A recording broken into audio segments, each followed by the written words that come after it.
doit mettre sur pied et dans un état de droit, il y a une justice indépendante.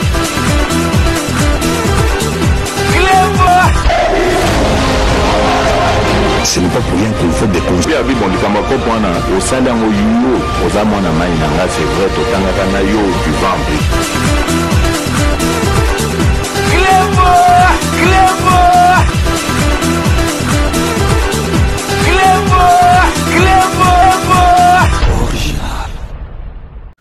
Salut et bienvenue sur Clébois Original. Merci de votre fidélité. 5 minutes avec César Ngadi. Tout le monde est d'accord et il en restera ainsi pendant très longtemps. 5 minutes à Lelo, Ezali, je peux dire, Ezali, édition moko spéciale. Lelo toko lobela makambu oyo bino moko bozali komona yango na ba réseaux sociaux. Donc cela, je pense, et ça les quelques semaines déjà. Bino moko bozali komona parce que soki bo moningai na koti makambu oyo yebaka ke ezali makambu efo na silisa pour batebele bazilaka 5 minutes avec César Ngadi boyebi 5 minutes ngai nazali mutu moko bato balanda bémission nanga depuis kalaza objectif et puis ngai boyebi nazala mutu sentimate et puis encore moins flatteur. Donc soki na koti masolo ezali po na bomamoto na silisa makambu oyo ezali koleka na ba réseaux sociaux. Bino moko boyebi kabal oyo batu basali po na maître Guy Luando Mboyo oyo azali ministre d'État en charge de l'aménagement du territoire ya mboka na biso oyo président de la République Fachi Beton a tia confiance a tia na poste wana. Guy Luando azali ba ministre ou ba jeune ministre oyo relève oyo penza ki président de la République azali ko compter na bango. Mais diffamation ekoti kabal moko ezali ko salema batu yango ba yebi ngape nazana bango na kati ya lista wa mais lelo na kotanga bango te mais ceux qui va continuer na kotanga bango pe na ko expliquer bango moko na moko ke bakoki ko se comparer na Guy Luando Mboyo te oyo azali déjà nanu maître avocat oyo azali ko sala à part avant comme na masolo oyo azali na fondation munene o batutu bayebi Widal o boyebi ke esala makambo ebele ba oyo bazoli ngokota donc fiti oyo bazo raconter ba boba oyo bazo sala ba diffamation bayeba ke Guy Luando Mboyo avant à la ministre, a déjà la fondation et puis donc parti politique n'est arrêt faisant parti moko boyeza actif mais yé azali tshisekediste bato bazali ko bundisa Guy Luando Mboyo ministre na biso d'État en charge à aménagement du territoire oyo bazo bundisa yeba ke bazo bundisa président Fachi parce que yé azali Fachi azali mutu ya président de la République bino bozo bundisa président de la République azali na Belgique président de la République donc bino bo bundisa mais Guy Luando Mwambazo mona président de la République na ye ayebi kazana confiance na ye pe ayebi ke masolo tout bazali ko solo la ezali ya lokuta. Donc avant de développer masolo na biso likamka na oyebisa bino ke mboka na biso pour ekende liboso, il faut tozala na amour du prochain. Il faut to lingana na biso na biso. Ce qui bolingo eza entre biso te. Président de la République a kosa la nyoso tu mboke komi développer ce qui biso na biso to lingani te et loko moko e ko sala mate. Ce qui to sisi bolingo entre biso na biso, il faut tozala na patriotisme. To linga mboka na biso. Yango wana lelo na lingi vraiment na beta sete po batu ba comprendre parce que relève ezalaka na makambo surtout ceux qui yo umela na politique ba jeune ba ye ezali kambwa zuwa te ou bien ko tia bango ba contre tenter il faut yeba ke tango na yo pe ozwaki ba occasion ba opportunité batu musu basalela ki on a ndenge ya mabe. Mais Guy Luando Mboyo, ou azana nous, maître avocat, président de la République, a joué pour rien. Azali ministre à Pambata, azali ministre d'État. boyebi ke makambo oyo ebimi pour rappel pour bato mosusu le mosusu bakoki koyeba te baprofite na 5 minutes bayeba tomoni ezali kopanzana d'une façon virale na kati ya bareseau sociaux boyebi bato mosusu nyonso tu bakomaka na bareseau sociaux bandimaka yango mais nazali koyebisa bino nyonso tu bakomaka na bareseau sociaux ezali ya solo te bamisusu bautilisaka réseaux sociaux na ndenge ya mabe na ndenge ya kosala moninga mabe parce que soki epanzani il faut kozala na batu neti 5 minutes avec César Ngadi Kleboa donc tokoti makambo tokovidese masolo yango toyebisi bino ke naza na bakombo ya bato bazosala kabale wana oyo bazo diffamer sur ministre d'état na biso Guy Luando Mboyo lelo tokotanga bango te parce que lelo tozana tina kotanga bango te mais bako comprendre kaka ke tozolobela bango mais soki ba continuer na yebisi bino ke prochaine fois tokotanga bakombo na bango toko expliquer bango po ba misusu bayeba ke ndenge ba kanambe bazwa ba pouvoir wana ba kanambe ndenge ba komaki na force wana donc yebara ke ba favoriser ki bango bandima ki makambo bako ekondima te mbele kanamba zwa puissance wana te kanambe boyebi makambo sala na mboka na biso donc na lingi na yebisa bino boyebi ke botangi yango bamiso batangi yango te balobi ministre biso d'état Guy Luando Mboyo azali commissionnaire et acheteur ya ba mabele pour na compte ya gouvernement rwandais mais comment okokozala motema mabe boyebi ke biso na Rwanda tozali na ba situation moko bien te et puis bato mitema mabe batalaka babi eloko ezokende bo eza bien te faut biso to créer eloko bo poto tcha susu donc mbeli na po donc ba koseli ministre na biso d'état Guy Luando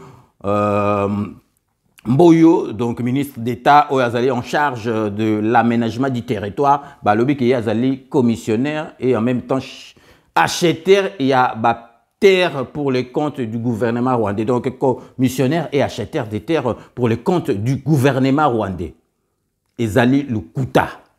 Ngana zoeb sabino ezali Lukuta. Wana nyoso ezali kabal, wana nyoso tu ezali ki jalousie et puis ba Monique Guy Luando Mboyo. Donc azali ministre moko vitesse ya bandi nango na kati ya ba makambo donc soki batikiye balingi ba kasete donc akokende na ndenge moko ya kosakana te mais eloko ezali malamu président de la République na biso Fachi Beton azana confiance na ministre na ye ya aménagement du territoire donc on a ebisaki bino ke Fachi Beton azali mutu moko soka tali kaka mutu mbala moko comprendre beaucoup ko lo banyo surtout Fachi Beton a inaka mutu par procuration te ifaza na ba preuve akinaka malembe puis ayebaka mutu azali boyo mutu azali boyo donc avant na kendina masolo to développer parce que lelo ezali masolo oyo kabal oyo bazo sala diffamation oyo bazo sala donc na ministre na biso Guy Luando Mboyo pour ba casser mais moi na nzambe bako kaseye ata mukete et puis boye ba déjà que donc azana makila ya maître avocat ko sala makambo ya buzo bate parce que ezana kata nzoto na ye akosala makambo buzo bate bo poni mabe bo toke na porte mabe parce que biso toko s'occuper na bino soki bo moni que César Ngadi grand prêtre Klebo tout le monde est d'accord à côté ba faire boye bake donc vraiment na zoeb sabino makambo solo parce que ngaba manipula ngate donc nga naza mutute na lobara masolo na ba sentiment na lobara masolo na émotion donc na étudiaka avant na kota masolo oyo na salaki banquette na ngai et puis na monique toza mitema mabe congolais toza mitema mabe tolingaka muninga na bisote tant que tolingani biso na bisote et loko moko e kosala maté na lingina la sabino déjà bo yeba oyo Guy Luando Mboyo ministre na biso en charge de l'aménagement du territoire, oyo sali na kati ya ministère wana depuis à Koti po ba misusu le misusu ba zaki di ba yebite bino moko bo comprendre musalia ezali ko salma parce que azali ko faire partie na ba ministre oyo ya warrior oyo président de la République a tibango wana na gouvernement ya Samalu Konde po ba silisa masolo ya nzala ba bunda na nzala na mboka na biso donc bino moko boyoka oyo Guy Luando Mboyo ministre Nabiso en charge de l'aménagement du territoire, banda kota ki na ministère wana oyazo sala pe na oyo pe azali ko compter ko sala. Donc restez connectés sur Clébois Original, on revient tout de suite. Aménagement du territoire, ezali ministère oyo etali makambo ya kobongisa mboka. Ndenge nini esengeli tobika malamu, tofanda malamu, oyo epesaka ete bato bayoka posa ya kovanda na kati ya mboka. Nde mosala ya aménagement du territoire. Soko oyoki ba ville minene oyo oyebi na kombo, ekenda kombo, omoni esika mosusu bato bakendaka tourisme kokanga mwa ba photo. Soko omoni photo esika wana, oyebi mbala moko ezali mboka boy. Parce que na ba architecture nango, na ndenge ya kolandisa bisika ba couleur, ko ba balabala, bisika ya kofanda, nyonso wana etali makambo etali aménagement du territoire. Donc en bref, na lingala toni kutoloba ezali ministère etali ndenge ni ya kobongisa mboka. Eh bien évidemment, ndeko Willy olobili kamoko ya motuya mingi. Yango monaki tata mokonzi ya mboka qui est un grand visionnaire. Oyebi tata mokonzi ya mboka oyo ba congolais ba pesaki ye mandat amonaki makambo wana mosika te. Amoni bato bazo mataka o ndenge to benga na biso ibora, hein, des bateaux de fortune. Baye bazo kozindaka na ba mai parce que aujourd'hui qu'on se dise la vérité. Na ba mboka na biso musala kaka l'état ndapesaka musala. To pe azali moto ya EPST, donc enseignement primaire, to pe asala kana santé ou bien azali fonctionnaire à l'état. Ba industrie ezate. C'est kozanga musala. Kozanga ba soins de santé à qualité. Donc plutôt ezali te, ce qui mutazo bela miso bien autori orel ba spécialité on a na ba mboka ezaite. Bato nyonso baza koya. Des fois ndin tolobaki makambo ibora bato bazo kima pe kuna po ete temps susu obi na bamboka amona ta lotiliki te ayebi climatisation te ayebi makambo ngano ne to fina plateau abwe ezate. Alors mokonzi ya mboka atali habité exode wana surtout que ba ville na biso ya minene et salamate net ville ya Kinshasa et salama pona 500 000 personnes. En réalité la ville province de Kinshasa a été créée pour koyamba 500 000 personnes. Aujourd'hui on est à plus de 15 millions. Ya mokonzi ya mboka à travers le programme PDL, programme de développement à la base, il y a 145 territoires. Ils ont un pilier dans le pays, tous ont un hôpital au niveau de territoire pour la copékisa. Il faut tous avoir une école à Malamu à niveau de territoire. Ko fungola banzela donc ba route de cette agricole pour être oyebi bato pe ba komaki ata sali bilanga masangu oleya watulia kangona semulu na fufu na biso ne tolia ka ningi batiaka na chitembo hein fufu ya chitembo wana ya moto. Masango est commandé au sala lotoko. Donc au lieu que le maïs serve pour une alimentation saine na kati ya libota et commandé au sala lotoko ba jeune bazo banda lotoko na 6 heures. Yango mokonzabi faut ko fungola banzela. Donc il y a un volet aménagement et réhabilitation à la route de cette agricole pour être tango ba mama ba ke bilanga azala cirque tango na bimina bilanga ba ko somba production na pe ba ko évacuer yango na ba grand centre de développement. Et donc programme de développement à 145 territoires et ko sunga mingi poete bato batikala yango pe revite na cadre ya vision ya mokonzi ya mboka pe ya gouvernement na biso à travers premier ministre na biso Sama Lukonde Kenge de revite e ko lobi non ko banga te soki tam so zo banga bi oh mais yo zo tinda ngana zonga na mboka na kende ko tonga na ko zo biloko ko lia wapi parce que bato bakenda ka su ko sa bilanga te nani PDL 145 territoire eza ko lamwisa bon moi vie économique vie sociale na niveau déjà ya ba territoire pe misala ni bolandaki ba agence misato eponamaki parce que ba répartir mboka na biso na 3 biteni misato parti moko ba pesi PNUD programme des Nations Unies pour le développement parti musu ba pesi agence ya BSECO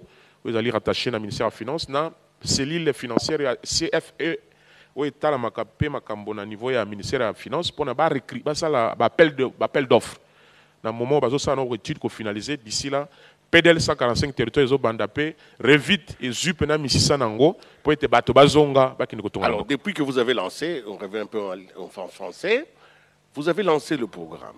Vous venez d'en déterminer ici les articulations. Quels sont les résultats probants? Quelque chose que vous êtes content parce que non, nous avons lancé ce programme. Voilà les résultats que j'ai eu. Voilà un peu dans telle province, les projets, les retours, les gens ont commencé à construire. Ça fait quand même un bout de temps. Qu'est-ce que vous avez récolté dans la nasse de cette grande idée? Alors, quand nous sommes arrivés, Oui. excusez-moi, je voulais me lancer en lingala. Quand on est arrivé, on a fait d'abord un état des lieux. Oui. Qu'est-ce qu'on a trouvé dans ce ministère? Il est vrai que mes prédécesseurs avaient abattu un grand travail, c'est le cas de les reconnaître, parce que je suis pratiquement le 4e ministre à la tête de ce ministère. Mes prédécesseurs avaient bâti un grand travail. Quand je suis arrivé, j'ai fait un état des lieux. J'ai d'abord rencontré l'ensemble de mon administration. Nous avons discuté ensemble pour dire qu'est-ce qui va, qu'est-ce qui ne va pas. Il y avait des problèmes au niveau des ressources humaines, il y avait un problème en termes des équipements, il y avait un problème au niveau de certains projets qui étaient en chantier qui n'avaient pas été finalisés. Et quand nous sommes arrivés après cet état des lieux, nous avons commencé maintenant à mettre en œuvre des choses qu'on avait trouvées en chantier, des choses que nous-mêmes nous avons pu innover. Par exemple, pour ce qui est des équipements, nous avons doté les agents et cadres de notre administration des engins roulants, des véhicules, parce qu'il n'y en avait pas. Nous avons, dans la même foulée, initié, finalisé la problématique de doter notre ministère des agences dans le cadre comme des bras séquiliers pour la mise en œuvre de la politique d'aménagement du territoire. Aujourd'hui, le gouvernement de la République, le Premier ministre a pris 2 décrets créant l'Agence nationale d'aménagement du territoire et le Fonds national d'aménagement du territoire. L'agence qui va implémenter la politique nationale d'aménagement du territoire et le fonds pour collecter, évidemment, collecter ce travail pour que les gens, que l'aménagement ne reste pas comme un concept creux. Et la matérialisation, ça sera à travers l'ANAT, qui existe déjà, qui est créé, qui est en train de s'installer. Ça va être le cas sur l'ensemble du territoire national. Il y a aussi, pour ce qui est, vous savez, parmi les attributions, nous avons dans nos attributions l'évaluation des potentialités de notre pays en ressources naturelles. La NOER les travaux de la NOER ont été lancés. Dans les jours à venir, nous allons rendre public cette NOER pour dire qu'est-ce que nous disposons comme ressources. Comme ressources. Ressources renouvelables et non renouvelables, l'ensemble. Et donc, cet outil va intervenir dans les jours à venir. Nous avons pu lancer le processus parce que le cadre organique de notre ministère était complètement dépassé. Comme vous savez, nous avons été érigés au rang de ministère d'État. Et donc, il faut faire évoluer le cadre organique par rapport à cela. Et ça aussi, nous avons signé un arrêté interministériel avec le ministère de la fonction publique pour réorganiser les choses au niveau de l'administration de notre ministère. Voilà tout un tas de choses, des actions que nous avons menées depuis que nous sommes là. Oui, maman Sylvie, molimo moko etambolaka sima mokonzi ya mboka. Yango nde biso to dinda makasima nango. Parce que omoni vision wana ya revite eyaki boete. Eyaki natali mokonzi ya mboka, natali ba idée na ye, natali vision na ye, pe ngai lokola membre ya gouvernement. Il faut na bouler quand on est systématique. Il faut bouler. Nengeni ni yoko kotisa mayele boanya na yo na vision monene ya mokonzi ya mboka pour étaler développement. Yango idée wana yaki ya makambo ya revite. Olobi malamu le 26 ya to kisambula moko. Je suis satisfait. Parce que revite ezaki na ba phase nango. Tozaki d'abord na phase de sensibilisation. Oyebi ba tebele ba bosala mboka, ba tebele ba comment décourager. De au moins na lobino makamba programme de développement à 145 territoires oyo ko sungake mutu so azaki na difficulté que soko lobi neke ne ko tonga na mboka ko biso me na ko koma kuna ndenge nini au moins to bandi makamba ba aéroport ko désenclaver mboka parce que mutaza yesu na raison te anzela na mbandaka ezo salema mama mbandaka ka te mais yo zo kende ka ne ko teneni ma Sylvie to lobi na okezali makambo national na kolinga pe motuna no tunanga ta to ke na Sankuru to ke na bisika nyonso otunanga motuna wana donc nazali satisfait na programme ya revite pour être phase ya liboso zaki ya ko sensibilisation mutu to comme lelo et comme moi compétition nga pe na tonga ndako ebita ko mokonza mboka kendeki tourner na Kasai na atambola ki partout non ba politicien tu ya côté kuna bo bazali na moi palente comme pe nga pe moi il faut moi système ngai pe o nazo mona masivi na ko bombelo te faut na biso vérité revite onanga mako pe lamusa ngai ni nazo loba no siko na mboka na ngai na village beaucoup de territoires mais na yali fafu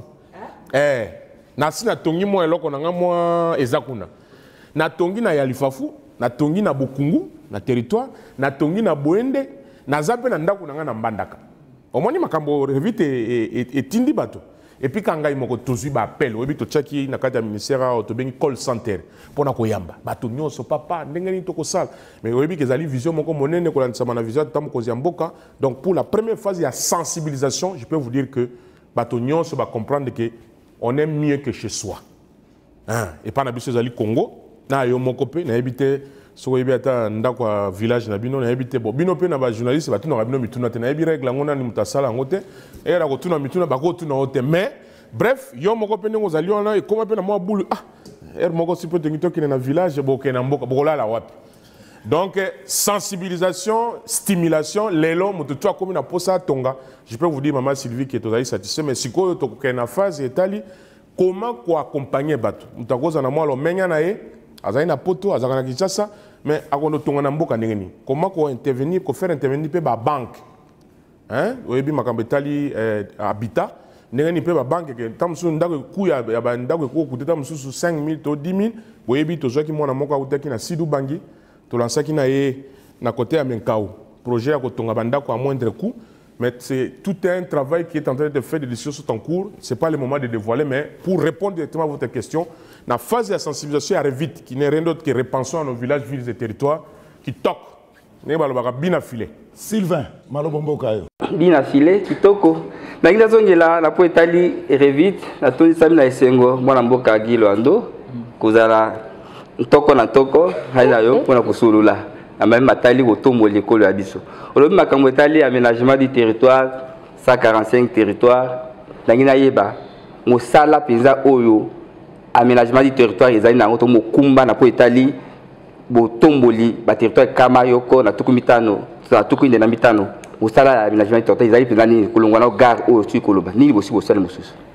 Bino moko boito landa donc vraiment bah choisir mutamala muté il fallait ba ko selata mutu moko azalaki donc azana CV moko ya kama ki fa quoi ou bien ndenge nini donc bazo toucher et loko na zo sabino ezali jalousie Guy Luando Mboyo azali ministre oyo aza jeune azali ba ministre oyo jeune oyo ba koti na kati ya gouvernement bazo sala musala moko donc na tamuke kaka oyo abimise longi na kati ya gouvernement na makambo sala depuis kala donc ba ngunda bazo mona ki en tout cas yeso ki totiki ye biso to ebite soki tokosuka wapi et puis bato mususu bazo ba tokobomba te tozolo ba bekoloti Guy Luando Mwamba azali donc mungala donc bato oyo bazalaki na ba bokonzi ava ba Guy Luando Mboyo basala nini na Équateur bomoni na Équateur bazo sepela ba mine des okotaka sikoyo OK Équateur ezali province présidentielle banda Mobutu na mkuna na mbandaka ou bien na Boende ou bien na Équateur mobimba eloko nini na malonga ezali kuna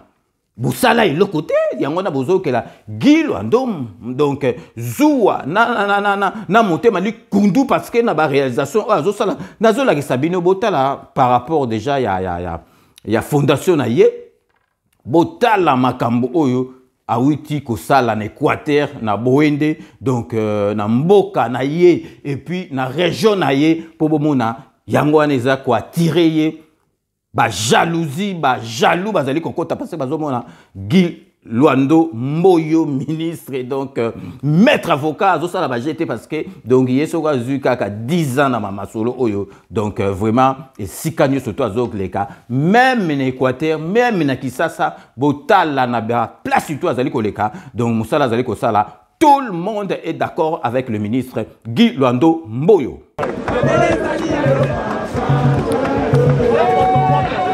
Je manque les mots.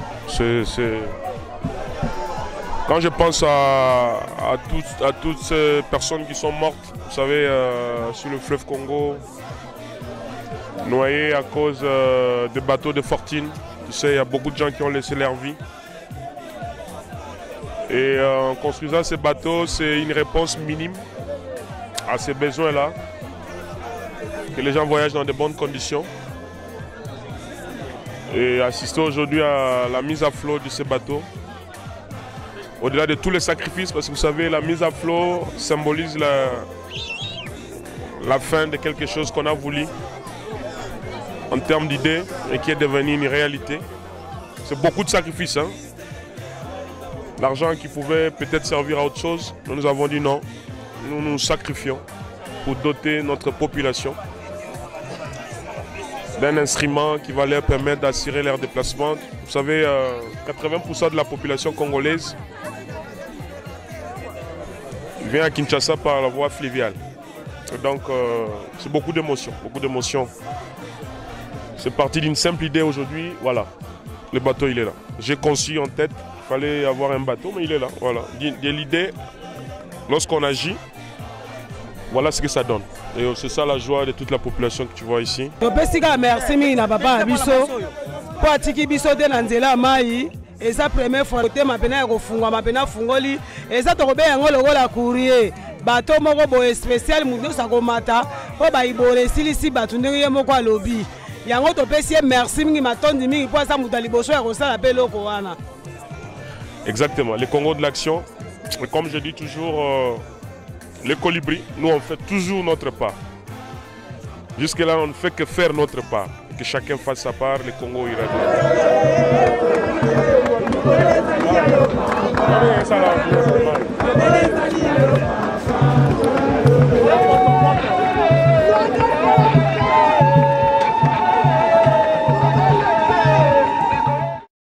Parmi les facteurs qui favorisent la propagation de cette épidémie, l'insalubrité dans la capitale, la fondation Ouidaï de Guy Loando s'en va en guerre contre ce mal qui gangrène la capitale en réponse à l'appel du gouverneur de la ville sur l'appropriation de la campagne Kin Bopeto. Les membres de la fondation Ouidaï, accompagnés de quelques structures de l'hôtel de ville, ont nettoyé quelques rues de Montfleury.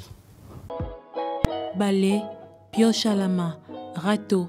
Autant des matériaux pour rendre salubres les artères de Montfleury, un quartier de la ville de Kinshasa. L'initiative de propreté est signée la Fondation Ouidaï qui répond à l'appel du gouverneur de la ville, Gentini Kobila, sur l'appropriation de Kin Bopeto. Pour nous ça signal fort, il y a Ebandeli, il y a opération qui se multiplier pour que tout veiller na environnement parce que oyebi environnement ezali likamomoko ya mutuya bokotala na mokili mobimba ba conférence ba grand forum autour de l'environnement parce que ce qui esika oza kola les ali bosoto esika ozali kosala les ali bosoto esika ozoli les ali bosoto et quoi affecter santé na yo. Guy Loando, président de la Fondation Ouidaï, a mis de côté sa casquette de sénateur. Comme tout autre citoyen, il a contribué à ce geste de propreté en ayant un regard minutieux sur le travail abattu par sa fondation.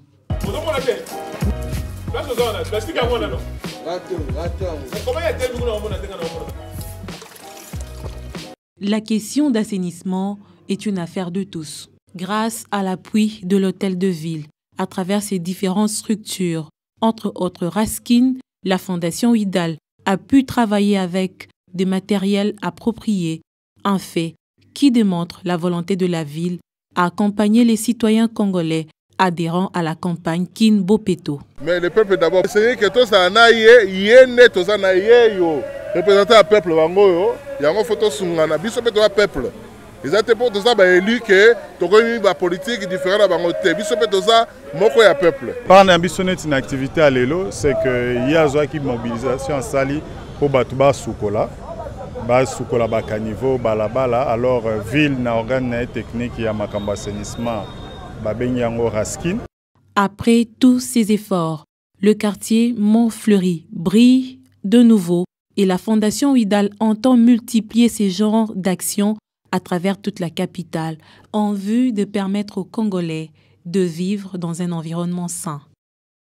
Bino moko bolandi bomoni esika zu ezali ko wita bomoni musala oyo Guy Loando azali kosala avant même comme ministre na cadre ya fondation na ye Ouidaï bomoni bino moko ezali makambuko to tokoki kolobate bino moko bilili elakisi bino bo comprendre que donc ba tout oyo bazali motema likundu bakoko linga te wana il faut to lingana na biso na biso so to lingani biso na biso te eloko moko ekosala makate na yebisi bino bato bazo bundisa Guy Loando mboyo ezali bazali ko bundisa président Fachi parce que Guy Loando mboyo azali vrai Tshisekedi se batu oyo ya confiance ya président de la République na kati ya pouvoir na ye soki bozali ko bundisa ye bozali ko bundisa automatiquement Guy Loando mboyo azali ministre na biso ya aménagement du territoire. Donc to marqué pause na biso publicitaire ya ba partenaire na biso ndey karaboyebi donc Kodia Simo ezali société oyo permettre na diaspora pour na congolais mobimba comme propriétaire bandako vraiment na ba norme moko international mais boyebi que na rentrée oyo vraiment spécial et ça pour la rentrée donc 2500 à partir de 2500 au sombi terrain na yo au sale loko yo lingi parce que kodia simo soko kotina masolo kodia simo yo okotonga yo morote kodia simo akotongela yo ndaku au sombi yango na crédit mais batumsu babando réclamer kaka ba mabele po bango moko basala donc vraiment ils allaient tina le 30 octobre vraiment bo sanate bo sala ba masolo et puis tozali na Jilling.com, au boyebi kezali plateforme d'échange de services pour la communauté congolaise mobimba. Donc vraiment pour promouvoir communauté na biso donc nakatia Jilling au koti kuna na site na bango au s'inscrire au komi membre ya communauté pour se faire découvrir. Bah tu peux pas découvrir yo parce que nakati wana ceux qui donc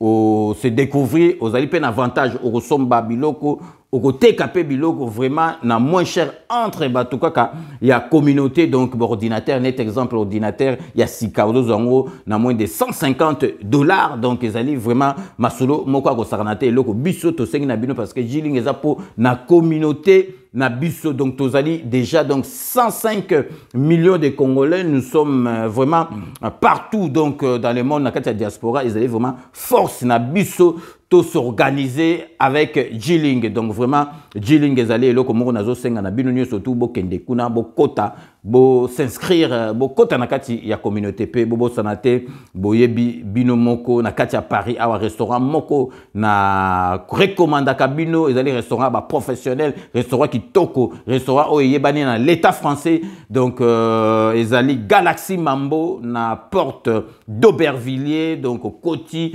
pembeni ya mairie okomona Galaxy Mambo bobo sanate makambo bandaku awa na kati ya Paris kitenge appartement pichu kitenge appartement azwa solution parce que bobi awa na kati ya Paris bandaku ezali pasi ozana ba makambo nyonso ekoki mais pe wa pesa yo ndaku vraiment ezalaka pasi mingi mais kitenge appartement na numéro na bobengi ozui ba solution nyonso tout et puis bobo sanate donc salon de coiffure na biso awa to epsaka bino kaka na Rue Casanova na Saint-Denis salon de coiffure za kaka moto El Binto coiffure donc na Saint-Denis et puis bobo sanate mama na biso Mireille Wankake azo sala nyonso tout na côté fret na côté ya makambo nyonso tout pour na aider bana mboka donc wami business ezali pour na bino donc restez connectés sur Cléboa on se retrouve après ces bandes annonces relatives à nos partenaires. Oui,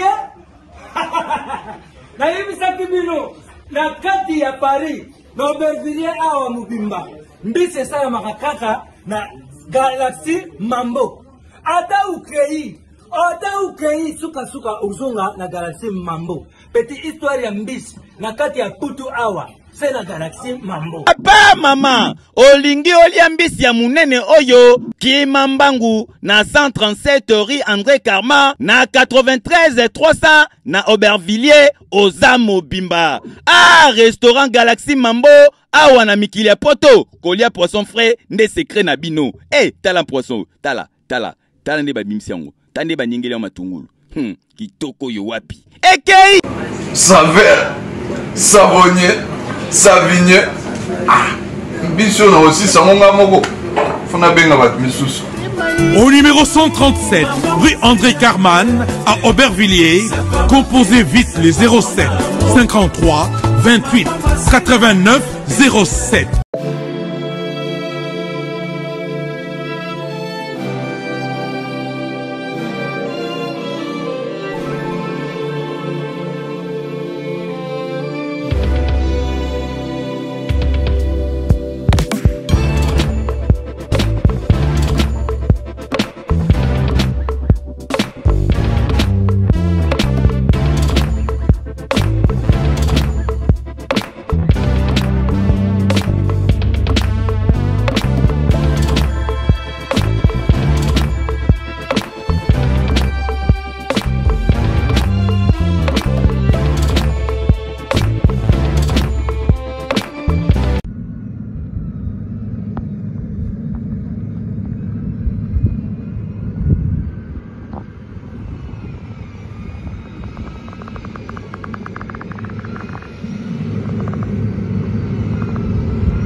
Codiasimo vous propose un crédit immobilier.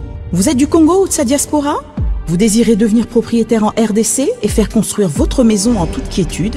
Obtenez votre crédit, puis commencez son remboursement uniquement dès la livraison de votre maison. À la Cité Kimia, nos maisons seront toutes construites aux normes internationales.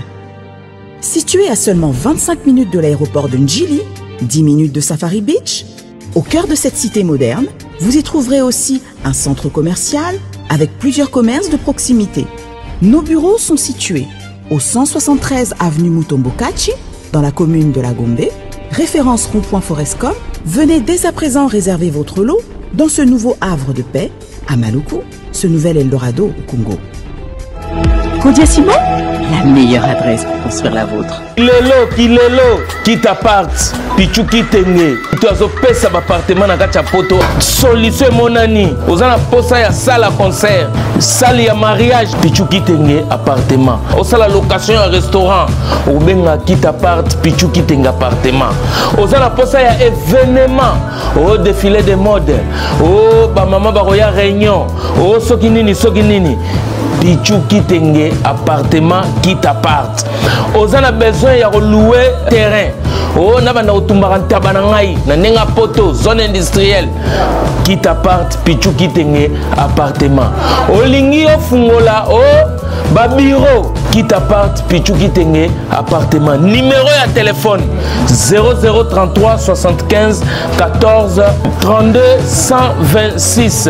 Benga na qui t'apparte, Pichu Kitenge appartement. Au lieu que ça la achat et lupangu na poto. Ozana Kisasa, Ozana Angola, Pichu Kitenge. Ba Kitenge ba belé mais on a qui t'apparte. Check.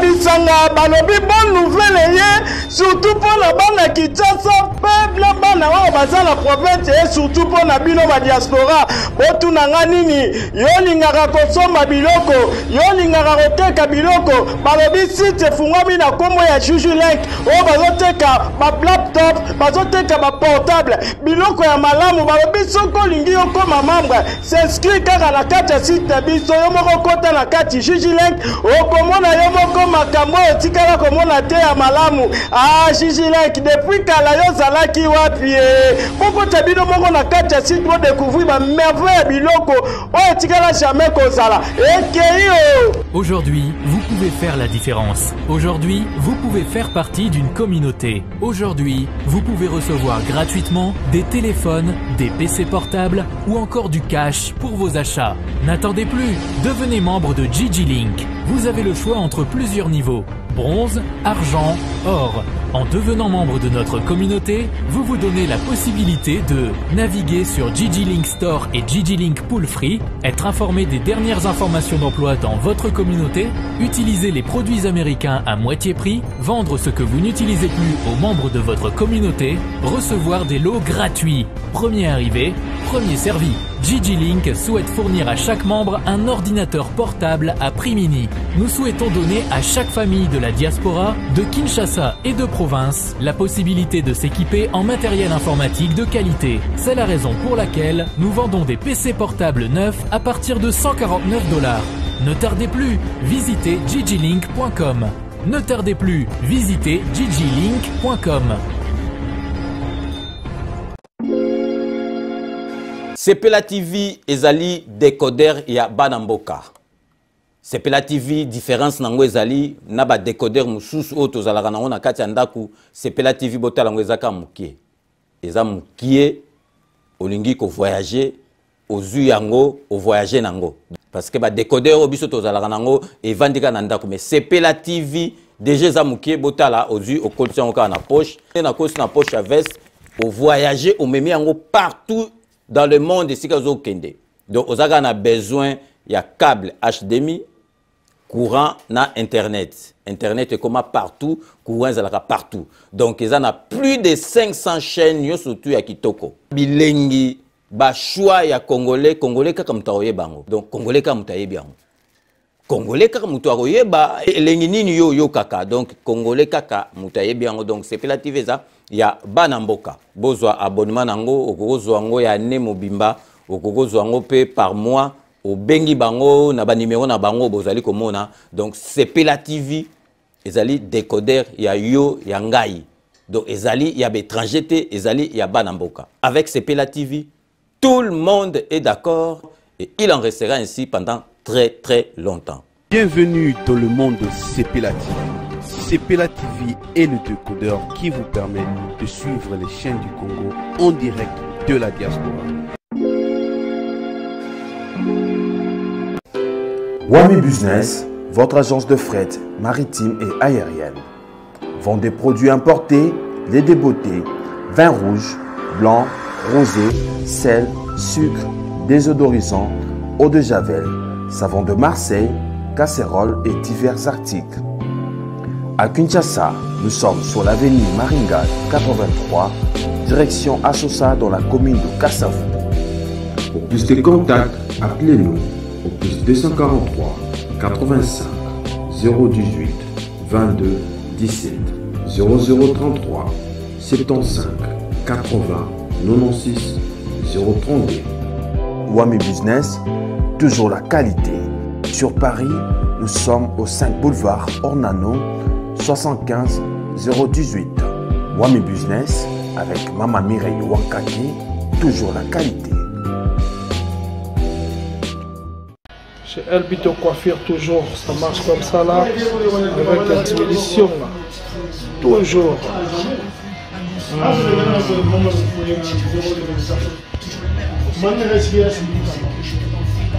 Salon Member One, chez Elbito Coiffure. Tu coiffes avec sourire, tu coiffes avec noblesse. Chez Elbito Coiffure.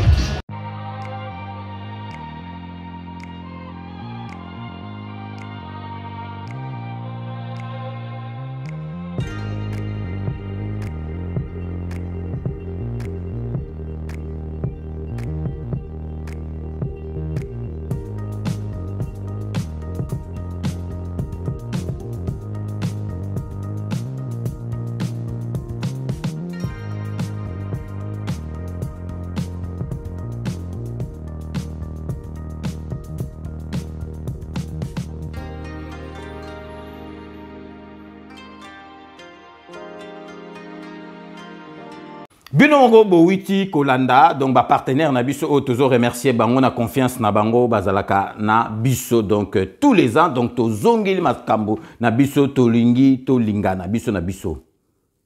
Ba jeune bazali ko ya ba kozwa relève ya bato ba salaki musala na bango soko salaki musala na yo bienté donc ko yo kala likuni apo na mwana muke ou bien na jeune oyo Gilwando Mboyo azali ministre na biso aménagement du territoire oyo azako sala fierté ya gouvernement ya Samalukonde au président de la République azali na confiance na ye yango no monisa ezali ko bimisa ba jalousie ba makambu oyo ezangatina boyebi na pour rappel bazoko sa Gilwando mo ambazali commissionnaire azali acheter ya ba terrain donc na compte ya gouvernement rwandais ezali lukuta na confirmer bino ezali lukuta ezali kabalo oyo bazali ko sala pona ye ezali diffamation d'ailleurs donc na kisasa AREP donc oyo ezali parti politique na ye evandagité ba kendaki bango moko ko porter plainte pour na makambo oyo et si là parce que bakoye kotika boité pour nous prouver vraiment que ezali makambo lukuta donc AREP oyo ezali na kati ya kisasa siège social bakendeki ko porter plainte bino moko bolanda na bilili.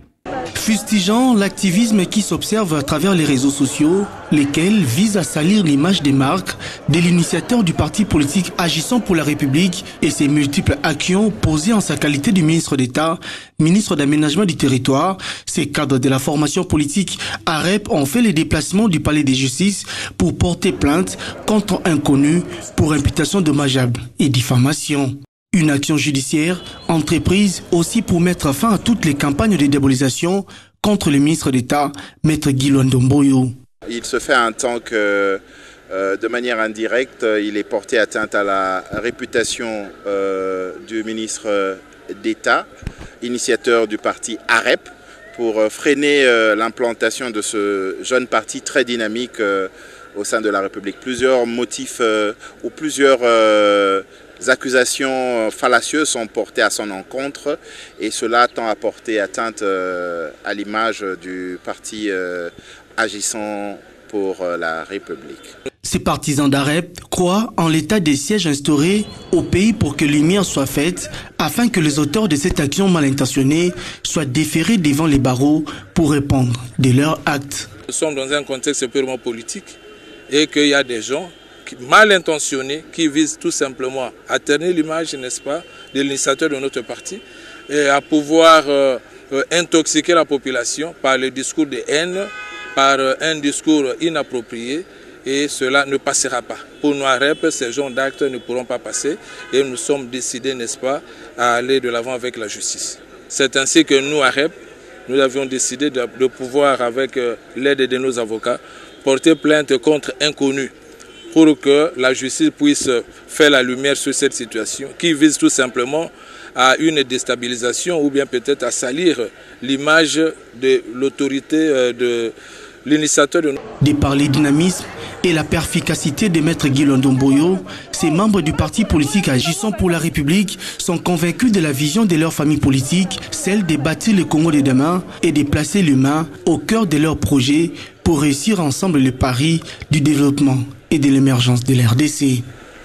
Bino moko boito landa donc AREP po na kolobake président na bango azali na makambo te na kati ya makambo balobe ezali kabalo bazo sala contre ye ezali diffamation boboni bino moko bango moko bakene ko porter plainte bango bakanisa te ke Gilondo mabalinga ki donc ko sel samboka na yeka tanga comme ministre Gilondo mabalelo soki azasu ministre te a s'occuper na fondation na ye Widal na fondation na ye Widal et puis boye bakazali maître avocat a kozonga na cabinet na ye ya avocat donc azali mutu moko boyo tekeo akokufa nzala obe nini azali mutu moko donc ezali parcours na ye ndenge ezali kokene batu oyo bazali nazo répéter oyo bazali ko critiquer na ndenge ya mabe critique eza mabe oyo bazali ko critiquer kote oyo bazali ko kosela makambo na Gilondo Mboyo ministre na biso bayebake bazali pe ko bundisa président Fati parce que Gilondo azali vrai tshisekediste donc lelo na kati émission yo eza vraiment pona beta c'était pour batu mususu ba comprendre que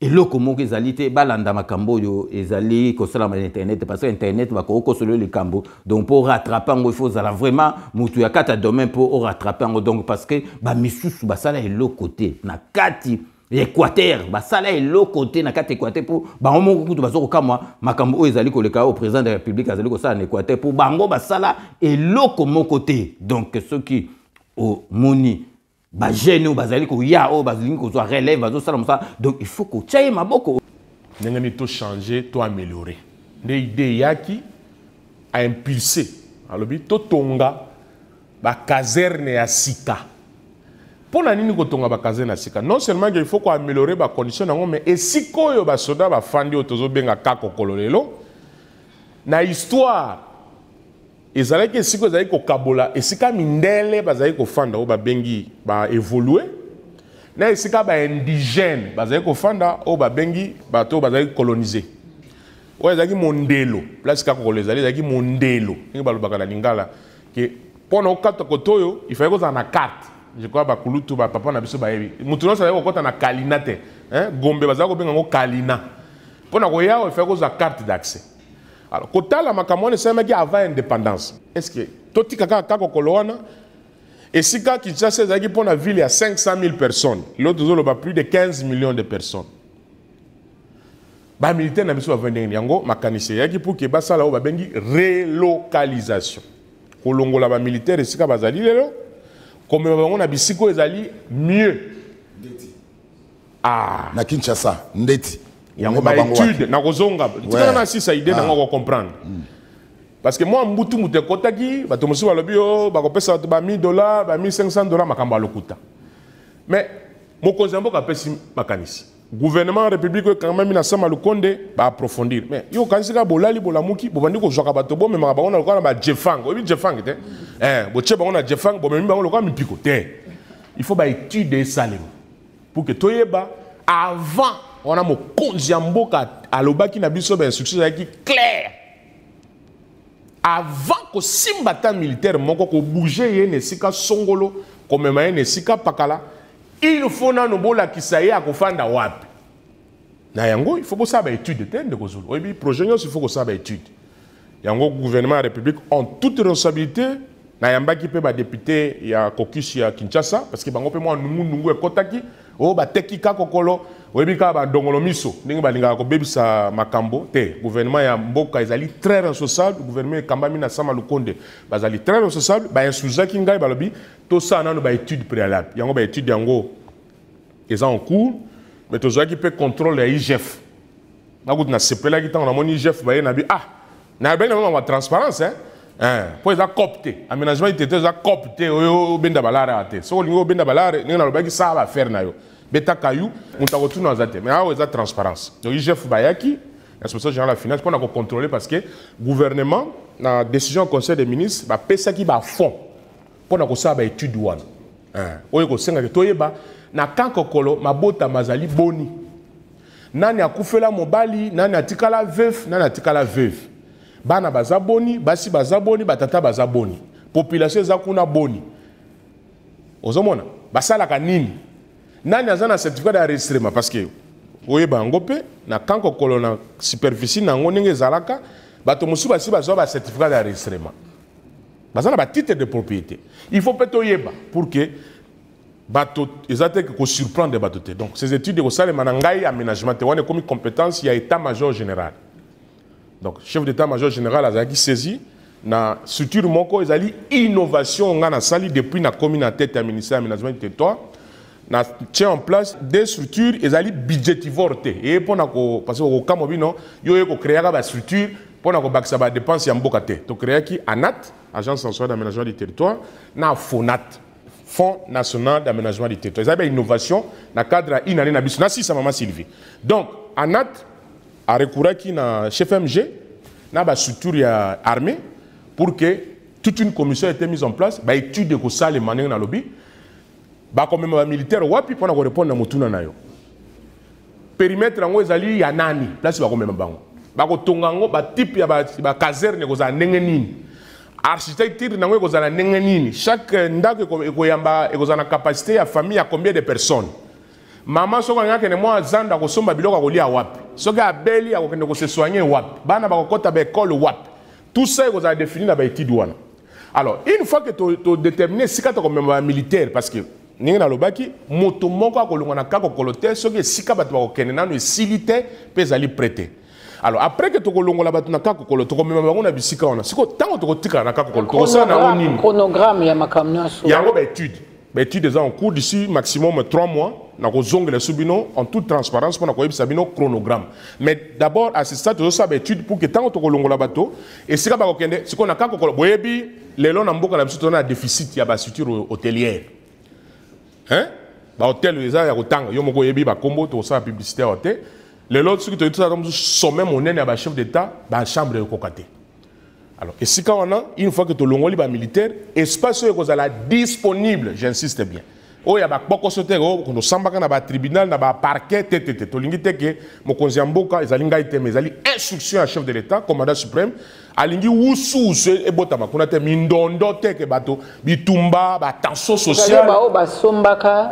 Donc, au cas par cas. Il y a toute une commission dans le lobby avec la NAT pour déterminer au cas par cas. Souci est que le projet on aime même à Mindondo na mbokate. Il faut même à Kimia. Yango ba étude ko salema tango to ko silisa na kozonga la pepe na website no Maman Sylvie na kakokolo parce que webi kakokolo to na partie misa to na base militaire ezali couvert na titre mususu. To zali na kakokolo. To zali na partie ya Kaonatra, to zali na camp américain. Voilà. C'est que tant que tu détermines l'espace disponible, l'architecte, est-ce que tu as un hôtel boni, un centre de loisirs boni, un RDG à ban appartement tout ça va étude en toute transparence. Mais j'insiste avant de ça, motateki kakokolo azate. Kakokolo pas qui sont contre kakokolo azate. Sylvie Bongo. Que kochaye donc les bâtons dans le roue bonaboy. Ils allaient madame il faut te lingana nous.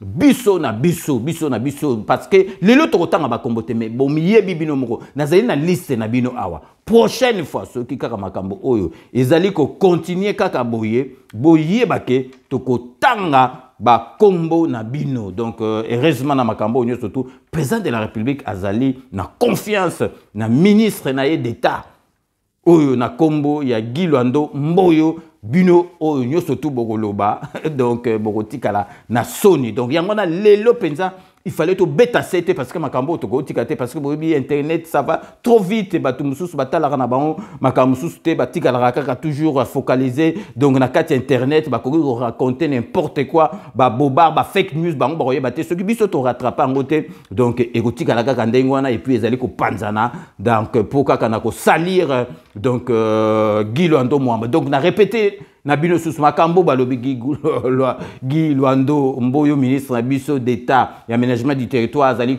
commissionnaire azali acheter ya ba mabele pour na gouvernement rwandais azali lukuta à partir d'aujourd'hui bolanda bango susute bino mope bomoni na niveau akine arep o ezali parti politique na ye o ezali rattaché na kati ya union sacrée. Donc il y a président Félix Antoine Tshisekedi va porter plainte. Donc ngai na yaki alelo po na ye bisabino boyebi ki en tout cas bozalaka na confiance na ngai soki zalaki makambo ya solo nga na oyo chamutu na ngate po na défendre ministre na biso d'État Guy Luando Mboyo. Donc bolanda makomi oyo ezokoma mate d'ailleurs bomoni ke plainte salami bato bazo sala makambo wana bako ya devant justice ba prouver makambo yo bazali koloba soki vraiment ba zwaki ba information wapi. Donc yana lelo penza ils allaient que mission honnête spéciale donc pour nako défendre Guy Luando Mboyo azali ministre na biso d'État et aménagement du territoire pour comprendre que les cambozalité ou les ali cabale les ali diffamation oyo bato bazali ko sala banguna ba jaloux parce que Guy Luando bazali ministre vraiment oyo azana moto na kati parmi ba ministre bazana moto na kati ya gouvernement pe azo sala musala na e malamu. Donc vraiment na komi na suka ya émission na biso ya lelo ndenge na epsara bino karake. Je vous laisse le soin d'en tirer vos conclusions et de me faire parvenir vos commentaires comme d'ailleurs vous en avez l'habitude. Bobi karake to komi na suka émission topesaka mbote na bato oyo balandaka biso ba fidèle na biso oyo bazalaka na biso parce que monanaka il faut boye ba ko partager ba émission ko partager ba émission. Donc na monaki Jean-Marie na kata groupe na biso monsieur Jean-Marie azo partager et pesaki ngai sengo mingi vraiment bato nga na remercier car ba yebarate bango to pe ba yebsaka ngai te ngai moko mutu na sala kango. Donc pour na ko sala preuve na ngai ya confiance au bango bazali na ngai en retour pour na ko remercier bango bobika ke to bandaka toujours na honorable Jean Moutala na kati à Londres. Honorable Jean Moutala merci na nyo surtout au sala rapport na 5 minutes avec César Ngadi totikali toujours na kati à Londres pour na repesa Maria la beauté naturelle. Maria la beauté naturelle merci na nyo surtout au sala rapport na 5 minutes avec César Ngadi toujours na kati à Londres. José Kanoa qui kakamene maître Wera Mukuna maître Rajamoule merci na nyo surtout au sala rapport na 5 minutes avec César Ngadi tokei na kati Espagne pour na repesa vrai chéri Beloti Mavungu vrai chéri à solo Beloti Mavungu merci na nyo surtout au sala rapport na 5 minutes avec César Ngadi tozongi awa na kati à Paris pour na repesa Chai Mukenge Chai Wabalengela mon voisin Chai Mukenge Chai Wabalengela mon voisin administrateur na kati ya groupe na biso ya WhatsApp et puis Babi Kisinga pour na ba publication na yo mutu moko te ya kokotika la vraiment indifférent une fois de plus. Babi Kisinga merci na nyo surtout au sala rapport na 5 minutes avec César Ngadi. Jerry Mukuna donc Torobo Sanaote merci na nyo surtout au sala rapport na 5 minutes avec César Ngadi. Fifi Philo Faria l'homme à la Mercedes très très propre ba débat na kati ya groupe sala ke sengo mingi na Mafioti Kini na kati Anvers merci na nyo surtout vraiment au sala rapport na 5 minutes avec César Ngadi. Tokei sikoyo na kati ya Mbujima ekuna na Congo esala ngai sengo mingi batu ya Congo parce que bato bakoma kolanda biso mingi premier zali awa na kata France et puis Kisasa boyebi ke internet ekoma kamwa malamu moi cher koleka ndenge zalaki nazali kopesa mbote en direct ya Mbujimai na docteur Dadou Kasongo, docteur Dadou Kasongo, merci Nanyo Soto Sala Rapport, l'émission na on a partage donc vraiment je tiens vraiment à te remercier monsieur docteur Dadou Kasongo na Mbujima Ito ke ici qu'on a katia Montréal pour na kopesa mbote na Christian Lobanga na kati Montréal petit frère propre Montikil Christian Lobanga merci Nanyo surtout au sala rapport na 5 minutes avec ses engagements tozongawa na kati Paris pour na repesa vieux Jadon Chakala vieux Jadon Chakala ya mukolo donc yo leki bango mukolo yo oleki bango donc mukubwa yo leki bango Jado vieux Jado Nchakala benga petit na otalaka otika petit na oka boy vieux Jado Nchakala obika kake ngai naza vraiment pire petit na yo mukubwa yo oleki bango Josi Kaluma na kati États-Unis d'Amérique petit frère propre Josi Kaluma merci na nyo surtout au sala rapport na 5 minutes avec ses anga token na kati risata pour repesa Guilhem Massa merci na nyo surtout au sala rapport na 5 minutes avec ses anga tozongi a na kati ya France pour repesa Thomas Mbona merci oyo nyo surtout au sala na émission pe na kati ya groupe Thomas Mbona merci donc na remercier na rotikate vraiment pour Thomas Mbona merci na nyo surtout vraiment au sala rapport na groupe Tokei na kati ya Paris pour repesa Olivier Bila petit frère propre Olivier Bila merci na nyo surtout au sala na 5 minutes avec César Ngadi Igwe chef béton de béton Natala Raba commentaire na yo donc vraiment merci na kati ya Suède Igwe chef béton merci na nyo surtout au sala rapport na 5 minutes avec César Ngadi toke na kati ya Hollande pour na repesa mbote na Neves Ntimba petit sœur propre Neves Ntimba na mobile na Neves Ntimba merci et puis bon retour na kati ya groupe merci na nyo surtout au sala rapport na kati ya groupe na émission na yo 5 minutes avec César Ngadi donc toke siko na kati ya Bundesport na repesa mama na biso Metabiteza nazomona ba commentaire na EP ba débat nous osala na kati ya groupe ezali malamu pe basi ba kota na kati ya groupe basala ba débat ezala malamu donc mama na biso Metabiteza merci na nyoso tout osala rapport na 5 minutes avec César Ngadi tozongi awa na kati ya Paris pour na repesa Dieu de Kumbi masanga Dieu de Kumbi merci na nyoso tout osala rapport na 5 minutes avec César Ngadi to suki sera toujours boyebi na dokotolo na biso Jean-Paul Djamba o na sengi na bino tout bolandaka émission na ye parlo santé ezali ko loba pour na santé na biso parce que santé ezali donc eloko ali boso parce que ceux qui santé za bien te au salaka eloko te donc une fois de plus merci beaucoup Jean-Paul Djamba na nyo surtout au salaka pour na émission na yo donc c'est la fin de ce 5 minutes avec César Ngadi que j'ai eu l'immense plaisir de vous présenter. Ces jours prochains, rendez-vous dans 24 heures pour un nouveau numéro. D'ici là, portez-vous bien et à très bientôt. N'oubliez pas, tout le monde est d'accord et il en restera ainsi pendant très très longtemps.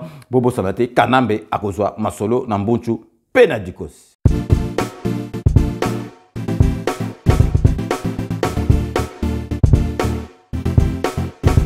On doit mettre sur pied une dans un état de droit, il y a une justice indépendante.